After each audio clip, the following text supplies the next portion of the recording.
할렐루야.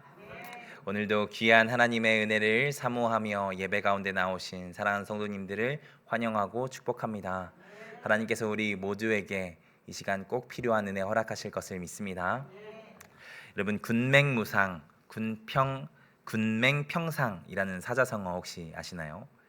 시야가 좁고 다른 이의 의견을 받아들이지 못함으로 진리를 발견하지 못하는 어리석음에 대해서 이야기하는 게 이 사자성어입니다. 이렇게 말하면 조금 어렵죠. 그런데 이 사자성어에 얽힌 이야기들은 아마 다들 아실 것입니다. 어느 날 왕이 신하들에게 코끼리를 끌어오라고 이야기를 했다고 합니다. 그리고 맹인들에게 이 코끼리인지 알려주지 않고 만져봐서 이게 무엇인지 한번 알아맞혀 보라고 이야기를 하죠. 머리를 만진 사람은 커다란 돌과 같다 이야기를 했고, 상아를 만진 사람은 무와 같다라고 이야기를 했다고 하고, 귀를 만진 사람은 곡식을 터는 키와 같다라고 이야기를 하기도 했고, 코를 만진 사람은 뱀과 같다라고 이야기를 했다라고 이야기를 하죠. 무엇을 이야기하는지는 다들 아시겠죠. 어느 한 부분만을 가지고 전부인 양 생각을 하면 실수할 수 있다, 오해할 수 있다라는 내용이 포함되어 있는 사자성어이죠. 때로 우리는 이런 실수를 하는 경우가 있습니다. 제가 그렇더라고요. 간단한 예이지만 우리 아이들이 지금보다 더 어렸을 때 아내가 잠시 자리를 비워서 제가 아이들 밥을 좀 챙겨야 되는 상황이 됐었습니다. 그래서 아이들 밥을 챙겨야 되는데 너무 어리다 보니까 배달 음식을 시켜서 먹일 수는 없을 것 같고, 집에 있는 것으로 먹여야 할 것 같은데, 뒤져보니까 감사하게도 교회에서 주셨던 콩나물국이 있더라고요. 콩나물국이 있어서 콩나물국 끓여주면 되겠다 해서 콩나물국 이렇게 보니까 뭐 고춧가루도 안 들어 있는 것 같고 국물 색깔도 투명한 거 보니까 안 매울 것 같더라고요. 그래서 잘 끓여가지고 아이한테 줬습니다. 근데 얘네가 먹자마자 맵다는 거예요. 그래서 제가 한번 먹어봤는데 안 맵거든요. 이게 전혀 맵지 않은데 계속 맵다고 혀를 막 내밀면서 막 이렇게 하고 있는 거예요. 그래서 제가 왜 맵지 하고, 처음에는 얘네가 먹기 싫어서 투정 부리는 줄 알고 혼을 냈습니다. 야, 내가 먹어봤는데 안 매워. 이거 봐봐. 빨간 것도 하나도 없고 그냥 먹어. 했는데 계속 못 먹고 맵다고 하는 거예요. 그래서 다시 이제 국을 이렇게 뒤져 보니까 청양고추가 몇 개 이렇게 들어가 있더라고요. 저는 매운 걸 너무 좋아해가지고 그 정도 매운 거는 사실 매운 게 느껴지지가 않거든요. 근데 얘네한테는 너무 매웠던 것입니다. 다 아는 것 같지만 다 아는 게 아니더라고요. 경험해 봤어도 경험한 게 다가 아닐 수 있더라고요. 지금까지 우리가 신앙생활을 하며 많은 말씀들을 아마 읽으셨을 것이고 들으셨을 것이라고 생각을 합니다. 그런데 우리가 그렇다고 하나님에 대해서 다 안다고 할 수 있을까요? 저는 그럴 수 없다고 믿습니다. 왜냐하면 우리 하나님은 크신 하나님이시니까요. 성경에서 하나님을 크신 하나님이라고 표현할 때 헬라어든 히브리어든 최상급이나 비교급이라의 형용사로 이 단어를 사용하지 않습니다. 그냥 일반 형용사로 크신이라는 단어를 쓰더라고요. 저는 개인적으로 이 부분이 참 성경을 보면서 이상했습니다. 아니, 비교급을 써서 더 크신 하나님이라고 하면 좀 더 강조가 되지 않을까? 그리고 최상급을 써서 최고 크신 하나님 이렇게 얘기하면 좀 더 강조가 되지 않을까라는 생각들이 들었는데, 왜 그렇게 기록되지 않았지라는 생각들을 했다라는 것이죠. 그래서 찾아보니까 신학자들이 그렇게 이야기를 하더라고요. 하나님은 무엇과 비교해서 크신 분이 아니라 원래 아예 크신 분이기 때문에 크신이라는 단어를 써야 하고, 최상급이라는 단어, 최상급이라는 우리가 상상할 수 있는 최고 큰 그것을 또한 넘어서서 크신 하나님이시기 때문에 최고급을 써서도 부족하기 때문에 그냥 차라리 일반 명사, 일반적인 형용사로 써서 그냥 고유하게 하나님은 그냥 무조건 크신 하나님이라는 의미로 일반 형용사를 썼다라고 이야기를 하더라고요. 하나님은 우리가 생각하는 것보다 훨씬 더 크신 하나님, 우리가 상상하고 기대하는 것보다 더 크신 하나님이라는 것을 그렇게 표현했다라는 것입니다. 저는 하나님이 그런 하나님이신 줄 믿습니다. 우리가 감히 상상할 수 없을 만큼 크신 하나님이라는 것이죠. 그 하나님을 우리가 몇 년 신앙생활 했다고 다 알 수는 없는 것입니다. 그 하나님에 대해서 다 경험했다 말할 수도 없는 것이겠죠. 오늘 말씀은 당시 사람들이 가지고 있던 이 크신 하나님에 대한 오해에 대한 말씀입니다. 그들의 생각 안에서는 하나님 나라는 이렇고 하나님은 이렇게 일하실 것이라는 고정관념 같은 것들이 있었습니다. 바로 그것들에 대해서 오늘 예수님께서 말씀하시고 깨뜨리시는 말씀이죠. 특별히 오늘 본문이 속해 있는 이 마가복음 2장은 이런 오해들을 주제로 예수님과 다른 이들이 논쟁한 것을 많이 기록한 말씀입니다. 4개의 논쟁이 기록되어 있죠. 4개의 비슷하면서도 서로 다른 주제를 가진 논쟁이 이 2장에서 기록되어 있습니다. 가장 먼저는 우리가 오늘 읽었던 죄사함을 선언하신 것에 대한 논쟁을 하는 말씀이 오늘 말씀이고요. 바로 뒤에는 세리 마태를 부르심을 통해서 왜 세리와 죄인들과 예수님이 식사를 하시냐라는 것에 대한 논쟁을 하시는 장면이 나오고, 그 다음에는 예수님의 제자들은 왜 요한의 제자들은 금식하는데 예수님의 제자들은 금식하지 않지 하면서 시비를 걸어오는 것에 대해서 예수님께서 변론하시는 장면이 나오고, 그 다음에는 안식일에 하지 못할 일을 하는 것에 대한 질문을 하는 것에 대해서 예수님께서 대답하시는 것이 나오고 있습니다. 이것은 그냥 예수님께서 다른 사람과 말싸움을 했다, 이런 팩트를 알려주기 위한 기록이 아닙니다. 그 오해를 가지고 있는 무리들과 논쟁함을 통해서 예수님이 누구신지, 또 예수님께서 말씀하시는 바가 무엇인지 명확히 알려주시기 위해서 이 논쟁이라는 대화의 구조를 사용했다라는 것이죠. 이 논쟁이라는 대화가 사실 우리가 알고 있는 지식을 명확하게 하는 데 되게 큰 도움이 됩니다. 제가 그걸 크게 경험한 적이 있는데요. 저희 아내와 결혼하기 전에 논쟁을 정말 많이 했습니다. 그냥 뭐 이런 집을 뭘 어떻게 할 것이냐 이런 논쟁이 아니라요. 그때 저희 아내랑 저와 했던 논쟁이, 저희 아내가 골수 장로교 분자거든요. 골수 장로교 분자셔서 그 장로교의 신학이 아주 철저하신 분이십니다. 그래서 장로교에 있는 구원론과 교회론과 그 종말론에 대해서 강의를 할 수 있을 정도로 그 리더 교육을 아주 철저하게 받았던 사람이에요. 근데 이 사람이 저한테, 내가 그래도 감리교는 아니지만 성결교단의 신학을 배운 사람 앞에 장로교 신학을 갖다 대면서 이게 맞지 않냐라고 하면서 계속 따지고 들어왔던 것이죠. 그래서 저희 아내랑 결혼하기 전에 그걸로 엄청나게 논쟁을 많이 했습니다. 우리 아내를 그 장로교의 생각에서 벗어나게 하기 위해서 그래서 제가 그것들을 막 공부를 하다 보니까 제가 장로교의 신학에 대해서도 더 깊이 알게 되고, 성결교단의 신학에 대해서 더 깊이 알게 되고, 뭐 이걸 뭘 탈출하게 하고 뭐 이럴 문제가 아니라 이게 진짜 하나님에 대해서 잘 표현해놓은, 너무나도 잘 설명해낸 신학이구나. 장로교 신학에서 특히 사실 그런 것들을 오히려 반론하면서 제가 더 명확해지고 더 많이 배운 것들이 있거든요. 그래서 논쟁을 하다 보면 우리가 이야기하는 바, 우리가 알고 있는 바가 더 명확해지는 것이 있습니다. 오늘 말씀, 이 마가복음에서도 이 논쟁을 통해서 예수님께서 말씀하시는 바가 무엇인지 명확히 하기 위해서 이 논쟁이라는 대화의 장면들을 삽입해서 우리에게 얘기를 하고 있다는 것이죠. 그러면 오늘 본문의 말씀은 어떻습니까? 지난주에도 오늘 본문에 대해서 나누었지만, 지난주에는 살리는 공동체, 죽이는 공동체에 대해서 말씀을 같이 나누었죠. 예수님께서 지붕을 뜯고 중풍병자를 예수님 앞으로 데리고 온 내 친구의 믿음을 보시고 그를 고쳐주심에 대해서 집중하면서 우리가 말씀을 지난주에는 봤습니다. 그런데 이 말씀은 사실 예수님께서 이 중풍병자를 고치신 사역보다 더 비중 있게 다루는 부분이 있습니다. 그게 서기관들이 마음속에 들었던 질문에 대해서 예수님께서도 답을 하시는 것에 더 많은 분량들을 할애하고 있는 것이죠. 이것은 그것에 대해서 더 명확하게 하시기 위해서, 이것에 대해서 답하시기 위해서 이런 구조들을 사용하신 것입니다. 그러면 오늘 말씀에서 어떤 것 때문에 이 사람들이 이런 불편함들을 가졌을까요? 여기에 말씀을 보면 예수님께서 그들의 믿음을 보시고 병 고치심을 선언해야 되는 말씀인데, 참 이상한 점은 죄사함을 먼저 선포하셨다는 것이 참 이상한 점입니다. 오늘 말씀 5절입니다. 제가 읽어드리겠습니다. 예수께서 그들의 믿음을 보시고 중풍병자에게 이르시되 작은 자야 내 죄사함을 받았느니라 하시니. 아니, 몸의 치유함을 받기 위해서 예수님께 이 사람들이 나온 것이지 않습니까? 그런데 갑자기 뜬금없이 예수님께서 죄사함을 선포하십니다. 예수님께서 원하지도 않는 죄사함을 주시겠다라고 여기서 말씀을 하셨다라는 것이죠.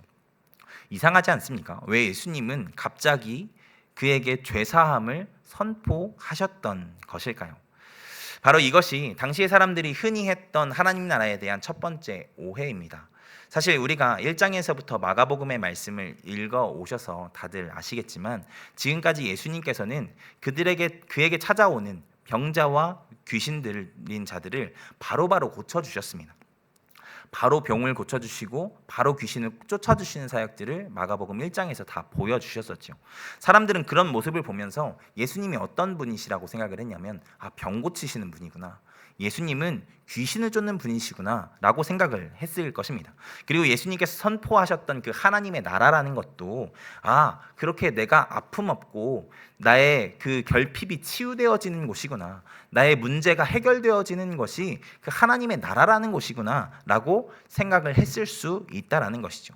그렇게 우리의 삶의 문제가 해결되어지고 복이 임하는 것, 우리의 삶이 지금보다 나아지는 것, 행복해지는 것을 위에서 예수님께서 오셨다라고, 그리고 예수님께서 선포하신 그 하나님의 나라가 그런 일들이 이루어진 세상이라고 사람들이 착각을 했을 수 있다는 것이죠. 여러분, 물론 그런데 어떤 부분은 맞습니다. 예수님은 우리를 사랑하셔서 구원하기 위해서 오신 분이 분명히 맞기 때문에 어떤 부분은 맞습니다. 그것이 우리의 삶의 많은 부분, 어려움에서도 구원을 포함하는 것이기 때문에 맞다는 것이죠. 그런데 그것이 먼저가 아님을 여러분 아셔야 합니다. 예수님은 우리를 죄와 사망의 권세에서 구원하셔서 하나님의 통치권 안에 살아가는 하나님의 백성으로 구원하시기 위해 오신 분인 줄 믿습니다. 우리의 삶의 문제에서만 구원하시려는 것이 아니라 죄와 사망의 권세에서 해방케 하시기 위해서 오신 분이 우리 예수님이시라는 것입니다. 그게 그리고 가장 중요하고 시급한 것이라고 예수님께서는 생각하시는 것입니다. 그래서 예수님께서 병 고침보다 죄 사함을 먼저 선언하신 것이죠. 우리가 하나님을 믿으며 이런 착각을 하는 경우가 있습니다. 우리의 삶이 형통해지는 것이 예수님을 믿는 삶 가운데 무조건 있어야 한다라고 말이죠. 그런데 그것이 우리가 원하는 대로의 형통임을 아님을 여러분 꼭 아셔야 합니다. 요셉을 한번 생각해 볼까요? 요셉의 삶을 성경은 형통했다라고 평가를 합니다. 그런데 요셉의 삶이 형통했습니까? 우리가 생각하는 그 형통이 요셉의 삶에 있었냐는 것입니다. 그의 형제에게 팔리는 인생을 살았던 것이 요셉입니다. 그리고 종되어서 종으로 들어갔던 그 보디발의 집에서 모함을 받아서 왕의 옥에 갇혔던 것이 요셉의 삶입니다. 그러니까 요셉의 삶은 우리가 생각하는 형통과는 참 멀리 있는 삶, 형통과는 전혀 어울리지 않는 삶을 살았던 것이 요셉이었다라는 것이죠. 그런데 성경은 그 요셉의 삶이 형통했다라고 이야기를 합니다. 왜냐하면 요셉이 그 매 순간 하나님의 뜻에 순종하는 삶을 살았기 때문입니다. 하나님의 백성으로 살았기 때문에 그 모든 과정이 형통했다라고 표현을 했다라는 것이죠. 그러니까 오늘 말씀에서 예수님께서 우리에게 먼저 이루어져야 할 것이 무엇임을 먼저 보여주신 것이냐면, 우리의 삶의 모든 문제들이 해결되어지는 것보다 더 중요한 것이 무엇이냐면 우리가 하나님의 백성이 되는 것, 하나님의 자녀가 되는 것, 하나님께 속한 자가 되는 것, 하나님 나라 안에 살아가는 자가 되는 것, 그것이 가장 중요한 것임을 우리에게 말씀해 주신 것이 오늘 말씀이라는 것입니다. 그 삶을 살 때 우리의 삶 가운데 어떠한 응답이 있어도 그것이 축복이 되고 은혜가 될 수 있다라는 것이죠. 여러분, 이렇게 한번 생각을 해보셨으면 좋겠습니다. 사실 제가 경험했던 일이라서 조금 가슴 아픈 기억이어서 조금 이야기를 하자면, 어떤 사람에게 차가 주어졌다고 해서 그냥 마냥 운전을 하면 그 사람에게 복이 될까요? 그 사람에게 엄청나게 좋은 스포츠카가 생겼습니다. 어떤 사람에게 그냥 스포츠가 생겼다고 해서 너무나도 좋아가지고 막 운전을 하고 세상을 막 돌아다니면 그게 복이 될까요? 그렇지 않습니다. 운전을 하기 위해서는 그 차를 운전할 만한 실력이 생겨야 되는 것이겠죠. 그럴 만한 자격과 그 실력을 갖춰야 되는 것이지 않겠습니까? 운전면허를 따고 운전을 연습하는 시간들을 가진 다음에 그 차를 운전해야 정말 그 차를 가진 자의 삶을, 그 복을 온전히 누리는 삶을 살아가게 되는 것이겠죠. 그런데 제가 아는 한 친구는 고3이 됐다고, 이제 나이가 좀 됐으니까 아빠 차를 끌고 운전을 바로 나간 것입니다. 근데 그날 하필 앞에가 잘 안 보였었나 봐요. 그래서 전봇대를 들이받고 결국에는 좀 크게 사고를 당했던 그런 상황들을 제가 본 적이 있습니다.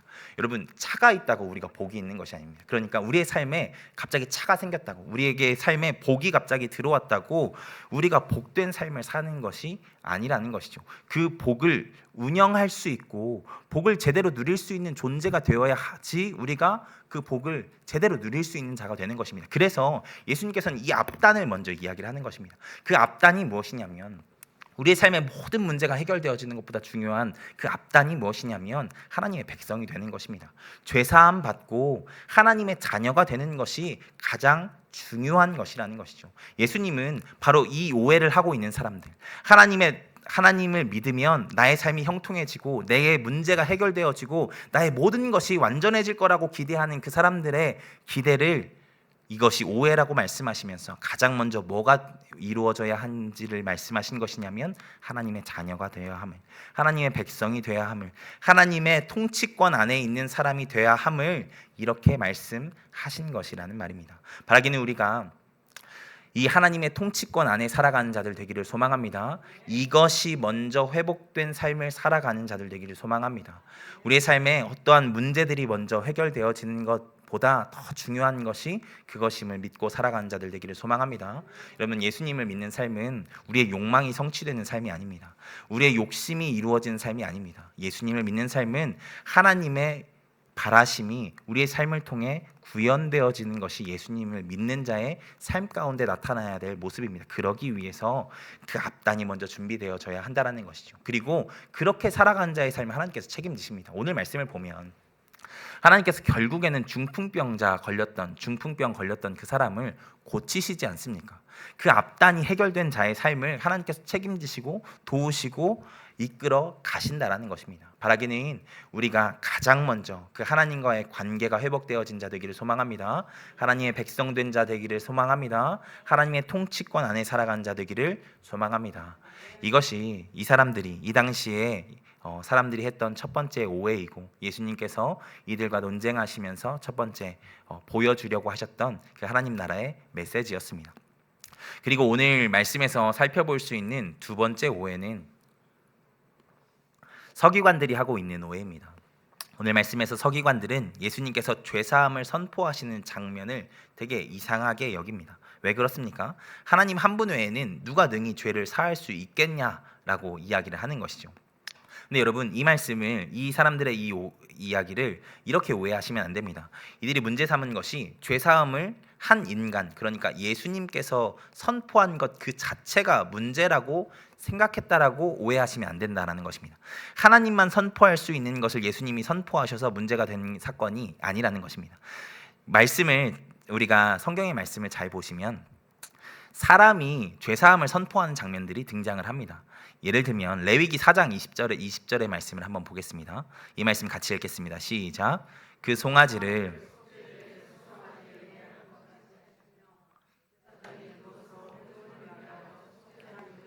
그들이 사함을 얻으리라. 말씀을 보면 제사장이 회중을 위하여 무엇을 한다라고 이야기합니까? 속죄한즉 어떻게 된다고 이야기를 하죠? 그들이 사함을 받을 것이래요. 제사장이 제사를 드리고 백성을 위해서 속죄하면 백성이 사함을 받는다라는 것입니다. 그러니까 오늘 말씀에서 서기관들이 불편했던 것은 어떤 한 사람이, 인간이 죄사함을 선포했다라는 그 사실에서 불편함을 느꼈던 것이 아닙니다. 이 제사장들이 그러니까 서기관들이 불편함을 느꼈던 것은 죄사함을 선포한 그 행위가 성전도 아닌 어느 허름한 집에서, 제사장의 집례도 아닌 어떠한 선포로 이루어졌다라는 것에서 불편함을 얻는 것입니다. 무슨 말인지 이해가 되시죠? 이들에게 그 죄사함의 선포는 성전에서 이루어져야 할 행위였다라는 것입니다. 바꾸어 이야기하면 이런 하나님의 역사와 하나님 나라로의 회복의 선포는 성전이라는 거룩한 장소와 그 안에서 드리는 예배에서만 이루어져야 한다라고 생각을 했다라는 것입니다. 그 허름한 지붕 뚫린 집에서 그 죄사함의 선포는 이루어져서는 안 될 것이라고 생각을 했다라는 것입니다. 사실 이들이 그렇게 생각할 수밖에 없었던 것은 모세오경에서 말씀하신 하나님의 명령이 있었기 때문이기도 합니다. 신명기 12장 13절과 14절 말씀, 이 말씀도 같이 읽겠습니다. 시작. 너는 삼가서 내게 보이는 오직 너희의 한 지파 중에 여호와께서 택하실 그곳에서 번제를 드리고 또 내가 내게 명령하는 모든 것을 거기서 행할지니라. 아멘. 말씀을 보면 하나님께서 아무 데서나 번제를 드리지 말고 하나님께서 택하신 그곳에서 제사를 드려야 한다라고 말씀을 하시죠. 구별된 장소에서 예배를 드려야 한다라고 말씀을 하셨던 것입니다. 분명 구약에서 하나님은 이스라엘 민족에게 그렇게 명령하셨습니다. 그리고 그것을 성소, 성전으로 정하시고 거기에서 예배 드리게 하셨죠. 그런데 오늘 말씀에서 예수님은 그 성전이라는 울타리 밖에서 어떤 죄의 행위도 없이 죄사함을 선언하고 계시는 것입니다. 그것이 예수님을 통해서 이루어졌음을 보여주고 계시는 것이죠. 예수님은 이제 성전 안에서의 죄의 행위로 우리가 죄사함을 받고 구원을 받는 것이 아니라 어디에서든 예수님을 믿음으로 말미암아 구원받게 될 것을 이 말씀을 통해서 이야기를 하신 것입니다. 우리 그리스도인은 바로 이것을 믿는 자들인 줄 믿습니다. 예수님께서 이루신 십자가의 공로로 우리의 죄가 완전히 죄사함을 받았고 그를 믿음으로 구원을 받았다라는 것을 믿는 것이 그리스도인이지 않습니까?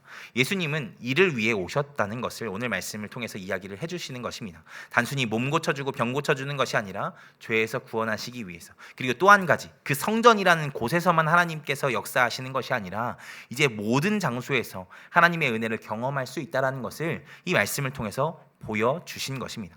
특별히 오늘 말씀에서 성전이 아닌 지붕 뚫린 그 허름한 집에서 예수님께서 성전에서나 선언할 수 있는 죄사함을 선포하신 것은 바로 이것을 알게 하시기 위해서입니다. 그래서 예수님께서 요한복음에서 예배에 대해서 말씀을 하실 때 이렇게도 말씀하시죠.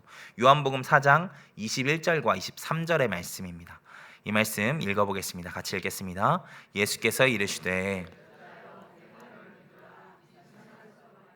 예루살렘에서도 말고 너희가 아버지께 예배할 때가 이르리라. 23절 아버지께 참되게 예배하는 자들은 진리로 예배할 때가 오나니 곧 이때라.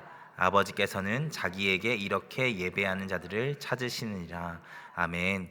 지금이 바로 예배할 때라고 예수님께서 말씀하지 않으십니까? 어디에서 예배를 드려야 하는지, 예루살렘 성전에서 예배를 드려야 하는지 아니면 사마리아 성전에서 예배 드려도 되는지를 묻는 이 여인에게 예수님께서 어디에서가 중요한 게 아니라 지금 우리에게 예배 드릴 때가 임했다라는 것을 네가 알고 지금 예배해야 된다라고 예수님께서 오늘 말씀에서 이 말씀에서 얘기를 하신 것입니다.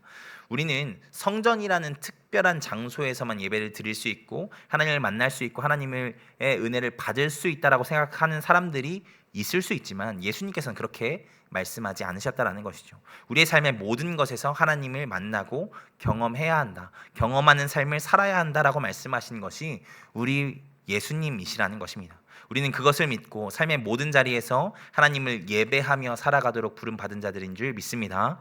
교회에서만 우리가 은혜를 경험할 수 있는 것이 아니라 우리가 살아가는 직장, 가정, 삶의 터전에서도 하나님을 만나고 예배하는 삶, 그 속에서 하나님의 은혜를 경험하는 삶을 살 수 있게 된 은혜가 우리 가운데 주어져 있다라는 것입니다. 그러니까 우리가 어떻게 살아가야 한다라는 것입니까? 우리의 삶에 주어져 있는 모든 자리에서 하나님을 예배하며 살아가야 한다라는 것입니다. 하나님을 예배하며 살아갈 때 그 가운데 주시는 하나님의 은혜가 있을 것이다 라는 것이죠. 그러면 하나님을 예배하며 살아간다라는 것이 무엇이겠습니까? 하나님이 보시기에 가장 좋은 모습으로 그 자리에서 살아가야 한다라는 것입니다. 성전에서만 눈물 흘리며 간절한 마음으로 예배드리며 살아가는 것이 아니라 우리에게 주어져 있는 삶의 모든 터전에서 그 자리에서 하나님이 가장 기뻐하실 모습으로 살아가는 것, 그렇게 예배하는 마음으로 살아가는 것, 그래서 하나님이 가장 기뻐하실 그 모습으로 하나님께 영광을 올려드리며 살아가는 것이 우리를 향한 부르심이라는 것입니다. 바라기는 우리가 그 삶을 살아가는 자들 되기를 소망합니다.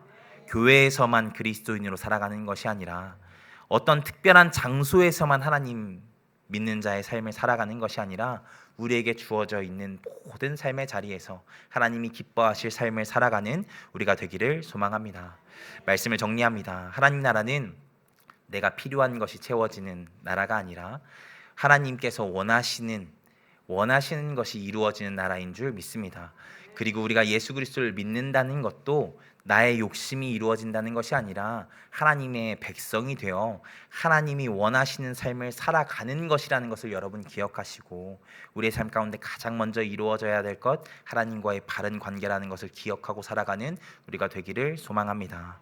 그리고 나아가 우리가 살아가야 할 하나님 나라의 삶, 예수님을 믿는 자의 삶은 교회에서만 살아가는 삶이 아니라, 교회에서만 거룩하게 신실하게 살아가는 삶이 아니라 세상 한복판에서도 하나님이 함께하고 계심을 믿고, 또한 그 가운데서도 우리를 도우시고 은혜 주실 것을 믿고, 거기에서도 하나님이 가장 기뻐하실 모습으로 살아가는 삶이라는 것을 여러분 기억하시고, 삶에서도 예수님을 예배하는 마음으로, 하나님을 예배하는 마음으로 살아가는 우리가 되기를 소망합니다.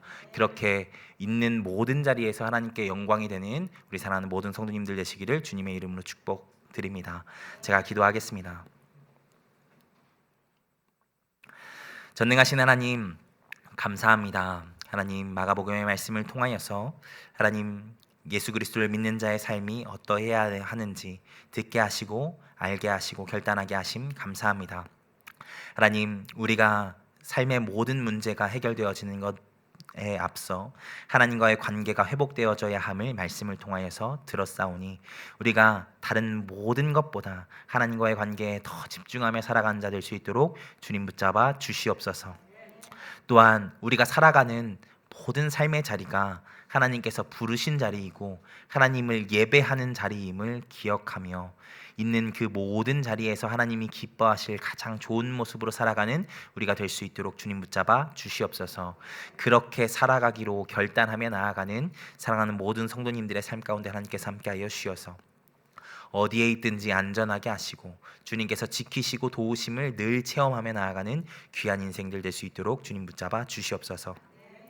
내일부터 청년부 수련회가 진행되어집니다. 하나님, 청년들 하나님의 은혜를 사모하며 하나님 그 수련회 가운데 나아가게 될 텐데, 하나님께서 은혜 부어 주시어서 그냥 갔다가 그냥 돌아오는 자 한 사람도 없게 하시고 하나님을 깊이 만나고 돌아오는 모든 청년들 될 수 있도록 주님 붙잡아 주시옵소서. 함께 다른 교회와 연합하여 예배드립니다. 하나님, 그 가운데서도 하나님께서 함께하여 주시어서 연합한 모든 청년들에게도 하나님의 은혜가 충만하게 하여 주시옵소서. 어떠한 사건도 사고도 없게 하시고 하나님께서 지키시는 귀한 수련회의 시간 될 수 있도록 주님 붙잡아 주시옵소서. 하나님께서 그렇게 함께 하시고 인도하시고 역사하실 것을 믿고 예수 그리스도의 이름으로 기도하였습니다. 아멘.